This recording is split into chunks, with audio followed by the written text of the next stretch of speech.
मित्रों नमस्कार।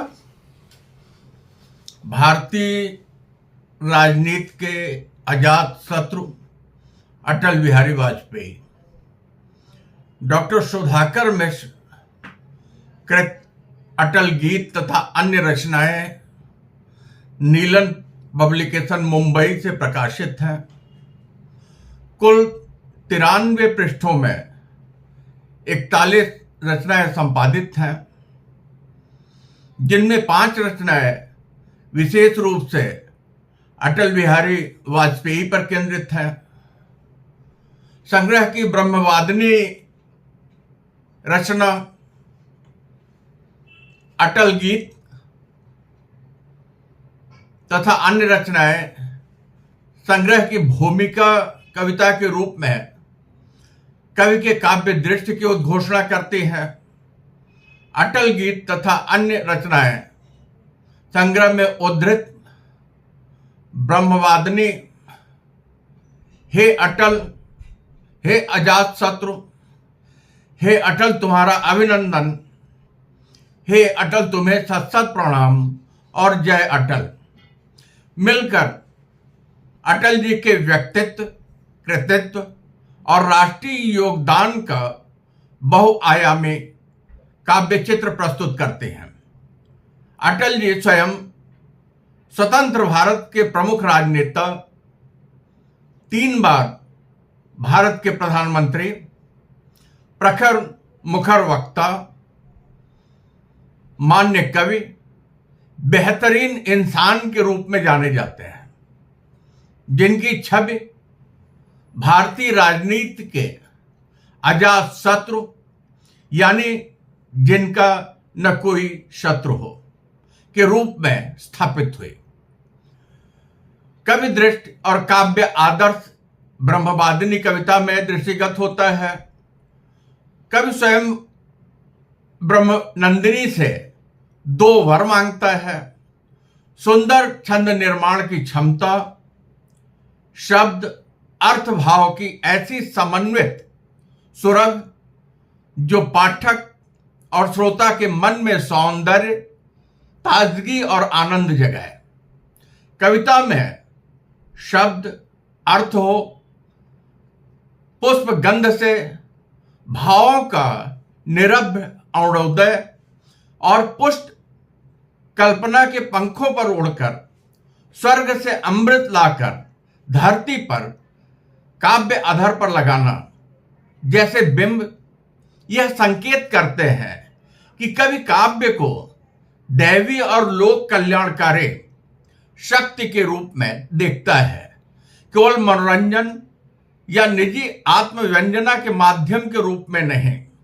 ब्रह्मवादिनी 2 वर मुझको सुंदर छंद बनाऊं, शब्द अर्थ हो पुष्प गंध से छंद बंध मन भावन, भावों का निरभ्र अरुणोदय हो ताजगी सुहावन, पुष्ट कल्पना के पंखों पर उड़ूं स्वर्ग तक जाऊं, अमृत मांग धरा पर लाऊं, काव्य अधर लगाऊं, भाषा का सौंदर्य निखारूं, कला कीर्ति गुण गाऊं।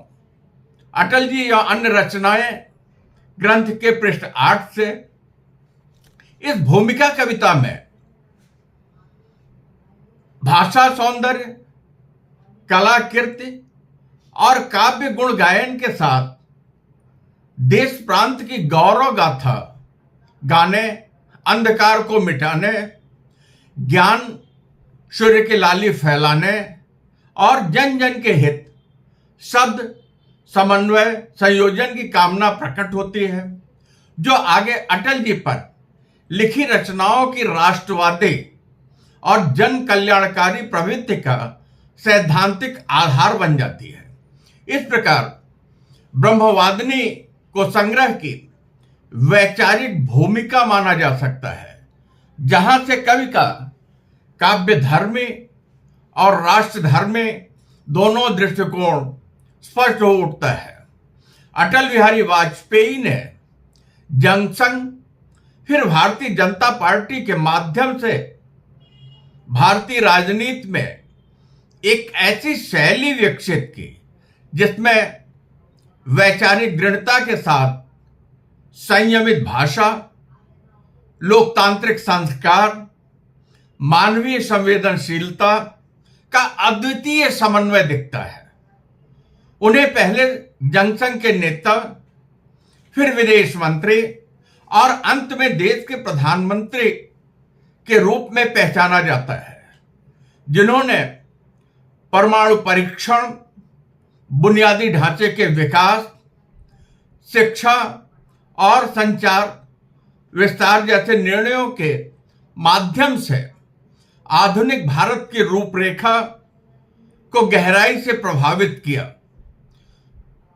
वाजपेयी के व्यक्तित्व का एक महत्वपूर्ण पक्ष उनका अजातशत्रु होना माना गया, जिसका अर्थ है कि वे विरोधी दल के नेताओं के बीच भी सम्मान और आत्मीयता पाते रहे। उन्होंने भारतीय राजनीतिक मतभेदों के बावजूद रिश्तों में कड़वाहट की जगह संवाद, सहमति और सौहार्द पर बल दिया। उनके इस बहुपक्षीय सर्वस्वीकृत व्यक्तित्व के कारण ही अनेक टिप्पणीकार उन्हें भारतीय राजनीति का अजातशत्रु कहकर स्मरण करते हैं, जो डॉक्टर सुधाकर मिश्र की कविताओं के केंद्रीय शीर्षक भी बन जाता है। हे अटल, नैतिक आदर्श और शांति के दूत की छवि। हे अटल कविता में अटल जी को शांति के, इंसानियत के दूत, भारत के रत्न, काव्य की गंगा, स्वार्थ के कारण सिर न झुकाने वाले, समझौता गलत विषय पर न करने वाले नेता के रूप में चित्रित किया गया है, जो नैतिक आदर्शवाद और मानवीय मूल्यों को रेखांकित करता है। कवि के लिए अटल जी वह व्यक्तित्व हैं जिन्होंने द्वेष, ईर्ष्या की सियासत से दूरी बनाकर तमस के बीच चांदनी की तरह जीवन जिया, अर्थात नकारात्मक राजनीति से ऊपर उठकर सकारात्मक और रचनात्मक राजनीति को अपनाया। शांति के, इंसानियत के दूत थे तुम हे अटल, शांति के, इंसानियत के दूत थे तुम हे अटल, रत्न भारत के अलौकिक प्रेम में मानस पटल, राज धर्म निभा सुयश की उच्चतम सीढ़ी चढ़े, स्वर मनुजता को दिया अनुराग के सपने गढ़े, देश ईर्ष्या की सियासत की नहीं पद के लिए, देश ईर्ष्या की सियासत की नहीं पद के लिए, तमस की बरसात में भी चांदनी बनकर जिए, काव्य की गंगा तुम्हारी देश के हित जो बही, भूमि भारत की रहेगी उसके रस से लहलही। इस कविता में वह प्रसिद्ध धारणा की शत्रु जिस पर गर्व करे केवल अटल ही थे, राजनीतिक संस्कार के उच्चतम स्तर का संकेत करती है, जिसका अर्थ है विरोधी भी उनके व्यक्तित्व की गरिमा को स्वीकारते हैं और सम्मान देते थे। कविता के अंत में मृत्यु को स्वाभाविक स्वीकारते हुए भी कवि कहता है, उनके नाम पर आंखें छलछला उठेंगी, जो लोक स्मृति में अटल की स्थायी उपस्थिति का रूपक बन जाती है, अजातशत्रु शीर्षक की भावभूमि तैयार करती है। हे अजातशत्रु, सर्वमान्य सर्वप्रिय नेता, हे अजातशत्रु, है तुम्हें नमन। मैं सबसे पहले समय के प्रचंड सूर्य और खिले खिले सुमन के रूप में अटल जी का रूपायन मिलता है, जिससे स्पष्ट होता है कवि उन्हें ताकत और कोमलता दोनों गुणों के समन्वय के प्रतीक के रूप में देखता है। कविता में कर्म के महारथी, धर्म के महारथी, देश को मिला करे तुम्हारे जैसा सारथी जैसे पदबंध अटल जी की कार्यकुशलता, नैतिकता, राष्ट्रीय मार्गदर्शक की भूमिका को समेकित रूप में सामने लाते हैं। हे अजातशत्रु, है तुम्हें नमन, तुम्हें नमन। हे अजात शत्रु है तुम्हें नमन, तुम्हें नमन। तुम समय के सूर्य थे प्रचंड तेज से भरे, तुम खिले खिले सुबन दिगंत हो उठे हरे। चाहते थे शांति हो हरा भरा रहे गगन, कर्म के महारथी धर्म के महारथी। देश को मिला करे तुम्हारे जैसा सारथी, देखते रहे विकास का प्रकाश का सपन। यहां अटल जी को घृणा के बीच प्यार की कहानियां रचने वाला, सत्य के लिए निरंकुश शक्तियों से लड़ने वाला, निरंकुश शक्तियों से सत्ता के लिए समझौता न करने वाला, स्वतंत्रता संग्राम तथा लोकतांत्रिक मूल्यों के प्रति प्रतिबद्ध नेता कहा गया है। कविता के अनुसार वे न हार मानते थे, न अनावश्यक रार ठानते थे और न ही दीनता मलिनता को स्वीकारते थे। यह संयोजित साहस और संयम ही उन्हें अन्य राजनेताओं से अलग अजात शत्रु बनाता है, जो संघर्ष के बीच भी सौहार्द बनाए रखता है। हार मानते नहीं थे, रार ठानते नहीं, हार मानते नहीं थे, रार ठानते नहीं, दीनता मलिनता की बात जानते नहीं, जाते जाते कर गए सजल नयन सजल नयन। हे अटल तुम्हारा अभिनंदन। दैविक पौराणिक रूपक और राजधर्म, हे अटल तुम्हारा अभिनंदन कविता के व्यक्तित्व को दैवी पौराणिक प्रतीकों के माध्यम से ऊंचे पायदान पर प्रतिष्ठित करती है, जहां उन्हें शिव के शिवता, विष्णु के चक्र की प्रखरता, तुलसी की राम भक्ति, गीता की पूर्ण गिरा और सांस्कृतिक एकता के प्रतीक के रूप में चित्रित किया गया है। यह रूपक धार्मिकता केवल अलंकारिक नहीं, बल्कि यह दिखाती है कि कभी अटल के भीतर धर्म, नीति, करुणा और शक्ति का ऐसा समन्वय दिखता है जिसे भारतीय दार्शनिक परंपरा ईश्वरत्व के निकट मानती रही है। हे अटल तुम्हारा अभिनंदन, तुम शिव की शिवता थे, अखंड डमरू की डमडम ध्वनि प्रचंड, तुम विष्णु प्रखर की प्रखर शक्ति, तुलसी की पावन राम भक्ति, हर्षित मन करते हम वंदन। गीता की थे तुम पूर्ण गिरा, आकाश चंद्रिका चारु घिरा, सांस्कृतिक एकता के प्रतीक, विपरीतों को उत्तर सटीक, शीतलता के निर्मल चंदन। इस रचना में सुधाकर मित्र ने अटल जी को जन जन में प्रेम पिरोने वाला, शांति बीज बोने वाला, देशभक्ति से धवल पल्लव की तरह नवल, भारत मां की जीवन धड़कन के रूप में देखा है, जो राष्ट्र भाव और जन भाव के गहन संगम को रेखांकित करता है। कविता के उत्तरार्ध में वे दीपक पुजारी, तीसरे नेत्र, हिमगिर की ऊंचाई और कविता के कोयल खंजन जैसे बिंबों से जोड़े जाते हैं, जिससे उनकी आध्यात्मिकता, दूरदृष्टि और काव्य कौशल तीनों को आभा मिलती है। थे दीपक ज्वलित पुजारी के तीसरे नेत्र कामारी के, हिमगिर की श्वेत ऊंचाई थे, उषा जैसी अरुणाई थे, कविता के कोकिल पिक खंजन। हे अटल तुम्हें शत शत प्रणाम।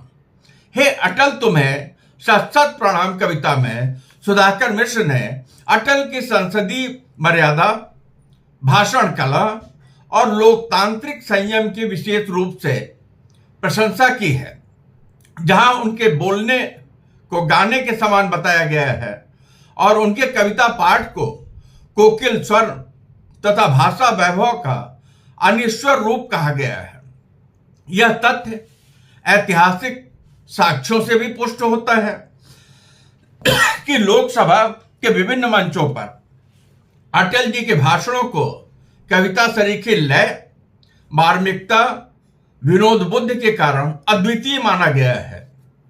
हे अटल तुम्हें शत शत प्रणाम, सबके सपने सबके अपने, निकला हो जैसे रवि तपने, आनंद तरंगित दिव्य रूप मर्यादा गरिमा के स्वरूप, मानवता के हे दिव्य धाम, हे अटल तुम्हें सत सत प्रणाम।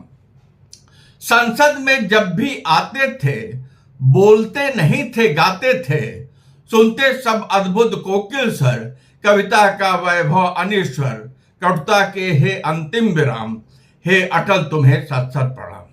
इस कविता में वे युद्धों के विरुद्ध ज्ञान केतु फहराने वाले, मानव समाज में सेतु बनने वाले, आत्म तेज की प्रभा, संकल्पों की प्रज्वलित आभा, आग और भाषा के सागर छवि ललाम के रूप में अटल जी उभरते हैं। युद्धों के सदा विरुद्ध रहे, मलयानिल जब भी क्रुद्ध रहे, फहराकर अपना ज्ञान केतु, मानव समाज में बने सेतु, यस गाती जनता सुबह शाम, हे अटल तुम्हें सत सत प्रणाम, हे अटल तुम्हें सत सत प्रणाम, हे अटल तुम्हें सत सत प्रणाम।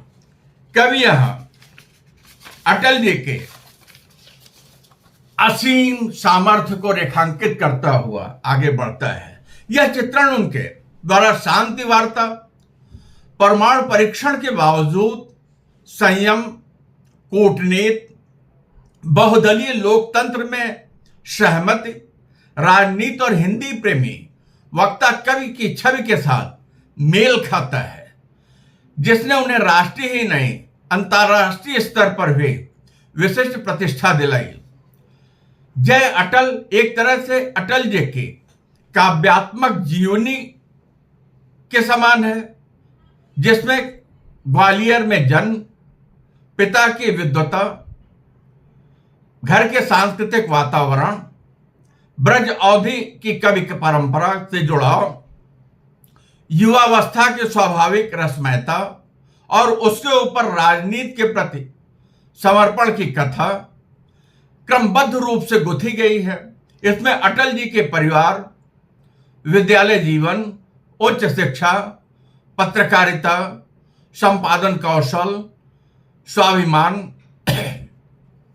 संकल्प शक्ति जब बढ़ती है, पथ नए नए तब गढ़ती है, आंधी आ जाती वाणी से, दुर्बलता डरती प्राणी से, मानव लेता जब कभी ठान, ईश्वर करता है परित्राण, सकता है कौन दबा उसको, चाहता बढ़ाना प्रभु जिसको, यश का वसंत आता है जब, अपयश हो जाते कुंठित सब, सारा विरोध हो गया ध्वस्त और वैभव गरिमा शक्तिपात। लोकतांत्रिक अधिकारों के प्रति सजग प्रहरी के रूप में आपातकाल का विरोध, जेल यात्रा, संयुक्त राष्ट्र संघ में हिंदी में दिए गए भाषण, विद्वानों से संबंध, आपातकाल को ललकारना, सत्ता प्राप्ति के बाद अनुशासन, संयम, परमाणु परीक्षण, राजधर्म के पालन का सुझाव, सरकार गिरने पर भी निश्चिंत भाव और हिंदी प्रेम आदि प्रसंग काव्यात्मक ढंग से सुधाकर मिश्र ने व्यक्त किए हैं। आपातकाल को ललकारा, अन्याय अनय कह धिक्कारा, यातना सही निर्द्वंद रहे, कापे न जेल में बंद रहे, हाथों में आया शासन बढ़ गया और भी अनुशासन, सारी जनता से किया प्यार, सबके प्रति समदर्शी उदार। कविता के उत्तरार्ध में बुढ़ापे, एकांत, मौनता, बीमारी, देहावसान, राष्ट्र वियोग को भावपूर्ण ढंग से कवि ने उकेरा है। जहां शत्रु भी दुखी दिखते हैं, दीप बुझ जाने का बिंब आता है और अंत में भारत माता की जय और जय अटल के घोष के साथ यह संदेश दिया जाता है कि ऐसा व्यक्तित्व किसी व्यक्ति या दल का नहीं, राष्ट्र की सामूहिक धरोहर होता है। यह पूर्ण जीवन वृत्त अटल के अजात शत्रु होने की ऐतिहासिक सच्चाई के साथ संगम दिखता है, जिसे अनेक राजनीतिक विश्लेषक और पत्रकार भी रेखांकित करते रहे हैं। वह देश धन्य है, धन्य लोग जो सहते हैं उनका वियोग, बोले भारत माता की जय, जय अटल, अटल की जय जय जय। अजातशत्रु संकल्पना मूलतः उस व्यक्ति के लिए प्रयुक्त होती है जो न केवल शत्रु विहीन हो बल्कि विरोधियों को भी संवाद, सहयोग और मानवता के माध्यम से मित्र के रूप में रूपांतरित कर दे। अटल जी की राजनीति में इस संकल्पना का मूर्त उदाहरण देखा गया है, जहां उन्होंने कांग्रेस, वाम दलों, क्षेत्रीय दलों के साथ भी वैचारिक मतभेद के बावजूद व्यक्तिगत आत्मीयता और सम्मानपूर्ण संबंध बनाए रखे और 22 से अधिक दलों के गठबंधन को सहमति आधारित शासन शैली से सफलतापूर्वक चलाया। सुधाकर मिश्र की कविताओं में यह छवि और अधिक आदर्शिक रूप में आती है, जहां अटल जी को शत्रु जिस पर गर्व करे, घृणा के बीच प्यार की कहानियां लिखने वाला, कटुता के अंतिम विराम मानवता के दिव्य धाम के रूप में प्रस्तुत किया गया है। कवि के लिए अटल जी केवल सफल राजनेता ही नहीं बल्कि काव्य धर्मी, धर्मधुरी, राष्ट्र मार्गदर्शक, शांति दूत और सौहार्द पुरुष हैं जो समकालीन राजनीतिक अंतर्द्वंद्वों के बीच आदर्श पुरुष की भूमिका निभाते हैं। सुधाकर मिश्र की कविताओं में छंदबद्ध, तुकांत, लयात्मक शैली का प्रयोग हुआ है जो एक और पारंपरिक हिंदी भक्ति तथा राष्ट्र काव्य की परंपरा से जुड़ता है, तो जो दूसरी ओर अटल जी की स्वयं की काव्य परंपरा से संवाद करता है। पुष्पगंध, निरभ्र अरुणोदय, ज्ञान सूर्य, कर्म के महारथी, शिव की शिवता, विष्णु चक्र, तीसरा नेत्र, हिमगिर की श्वेत ऊंचाई, कोकिल स्वर, प्रात प्रभा, संकल्पों की प्रज्वलित आग जैसे बिंब और रूपक कविताओं को दैवी, प्रकृति परक और राष्ट्रीय सौंदर्य से भर देते हैं। अलंकारों की दृष्टि से उपमा, रूपक, अनुप्रास, यमक, पुनरुक्ति प्रयोग इनका रचनाओं की प्रमुख विशेषता है, जिनके माध्यम से अटल जी के व्यक्तित्व की महत्ता को सामान्य से परे, विलक्षण और महान प्रतीत कराया गया है। यह शैली आलोचनात्मक इतिहास लेखन से भिन्न भावात्मक काव्य लेखन की मांग के अनुरूप है, जिसका लक्ष्य तथ्यों के साथ साथ भावों को भी उद्बोधित करना है ताकि पाठक के भीतर अटल जी के प्रति श्रद्धा, प्रेरणा और राष्ट्रीय गौरव की भावना जागृत हो। सुधाकर मिश्र के इस काव्य संग्रह में अटल बिहारी वाजपेयी का चित्र एक ऐसे अजातशत्रु के रूप में उभरता है जो कवि हृदय, धर्मनिष्ठ, राष्ट्रभक्त, लोकतांत्रिक अधिकारों के प्रति सजग, उदार, शांत प्रिय और संघर्षशील व्यक्तित्व का अद्वितीय समन्वय है। ब्रह्मवादिनी से लेकर जय अटल तक रचनाएं यह दिखाती हैं कि कवि काव्य को लोक मंगल, ज्ञान प्रसार और राष्ट्रीय चेतना का उपकरण मानता है और उसी दृष्टि से अटल जी के जीवन कर्म को आदर्श प्रतिमान के रूप में प्रस्तुत करता है।